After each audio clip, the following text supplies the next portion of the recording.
মৃত্যুর পরে সকলের সঙ্গে দেখা সাক্ষাৎ হলেও ভাই বোনদের সাথে দেখা সাক্ষাৎ হবে না, বিষয়টা কতটুকু সত্য? আমার ছেলেও এই বিষয়টা প্রশ্ন করেছে যে আব্বা, আমি কি আমার ছোট বোনটার সাথে আর দেখা হবে না যদি আমি দুনিয়া থেকে চলে যাই? তো এটা প্রত্যেকটা মানুষেরই হৃদয়ে লাগার মতো একটা বিষয়, আসলে দেখা হবে কিনা।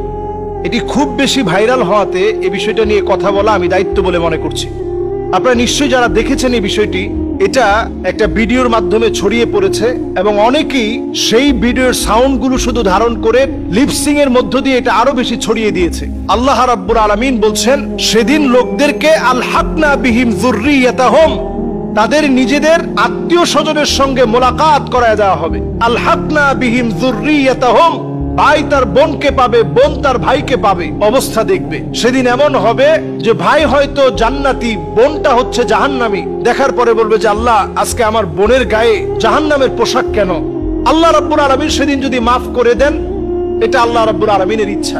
আর যদি মাফ না করেন, তাহলে ওই দেখাটাই শেষ। এরপরে যদি আল্লাহ তাআলা দেখান তাহলে ভিন্ন বিষয়। তাহলে বোঝা যায় যে মৃত্যুর পরে ভাই তার বোনকে দেখতে পাবে, বোন তার ভাইকে দেখতে পাবে।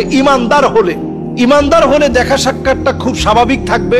যখনই মন চাবে আপনি দেখা সাক্ষাৎ করতে পারবেন। আল্লাহর জান্নাতে বাড়ি হবে এমন, এক তালা থেকে আরেক তালা হবে। মা বাইনা সামাই ওয়াল আরদ, জমিন থেকে আকাশ যত দূরে, আকাশ থেকে জমিন যত দূরে, জান্নাতের এক তালা থেকে আরেক তালা হবে এত দূরে। সুবহানাল্লাহ বিহামদি। সেই জান্নাতের ভিতরে আল্লাহ তাআলা দেখা সাক্ষাৎ করিয়ে দিবেন। সেদিন কিছু মানুষ আল্লাহর কাছে বলবে, কানু ইউসাল্লুনা মা'ানা, আল্লাহ এই মানুষগুলো, এই যে আমার ভাই, এই যে আমার বন্ধু, আল্লাহ এরা তো আমার সঙ্গে একসঙ্গে নামাজ পড়তাম, আমরা দুই ভাই একসঙ্গে যেতাম, আজকে আমি জান্নাতে ও জাহান্নামে, আল্লাহ আপনি মাফ করে দেন না। সেদিন যখন এইভাবে আল্লাহর কাছে ফরিয়াদ করবে, আল্লাহ যার ফরিয়াদ কবুল করবে, আল্লাহ বলবে যাও তাকে জাহান্নাম থেকে নিয়ে আসো। সেদিন গিয়ে আত্মীয় স্বজন একে অপরকে, বন্ধু বান্ধব একে অপরকে, ভাই তার ভাইকে টেনে নিয়ে আসবে। এটা হিসাবের বা বিচারের একটা পর্যায়ের কথা বলছি। তাহলে সেখানেও সাক্ষাৎ হবে। এবার আসেন, আল্লাহর জান্নাতের ভিতরে বিরাট একটা মাজমা হবে।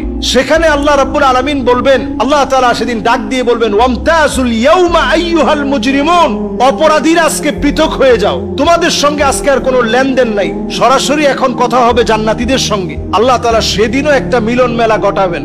সুতরাং আমাদের ভাই বোন, আত্মীয় স্বজন প্রত্যেককে দেখার একটা সুযোগ থাকছে। এরপর নবীজি সাল্লাল্লাহু আলাইহি সাল্লামের আরেকটি প্রসিদ্ধ হাদিস, সেই প্রসিদ্ধ হাদিসের বক্তব্য অনুযায়ী বোঝা যায়, নবীজি কবর জিয়ারত করতে গেলে নবীজি বলতেন, আসসালামু আলাইকুম দারা কওমিন মুমিনিন আতাকুম মা তুআদুন গাদাম মুআজ্জালুন ওয়া ইন্না ইনশাআল্লাহু বিকুম লাহিকুন। নবীজি বলতেন, ইনশাআল্লাহু বিকুম লাহিকুন, অচিরেই তোমাদের সঙ্গে আমি মিলিত হব।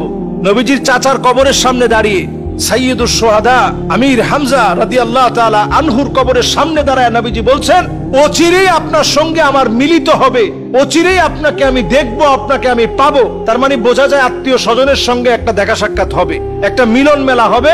সেদিন আল্লাহ তাআলা যাকে চাবে সেই মিলন মেলায় আল্লাহ তাআলা শরীক করাবেন। আল্লাহ তাআলা আপনার আত্মীয় স্বজনকে দেখাবেন। আল্লাহ আমাদেরকে বোঝার তৌফিক দান করুক, পড়েন আমিন।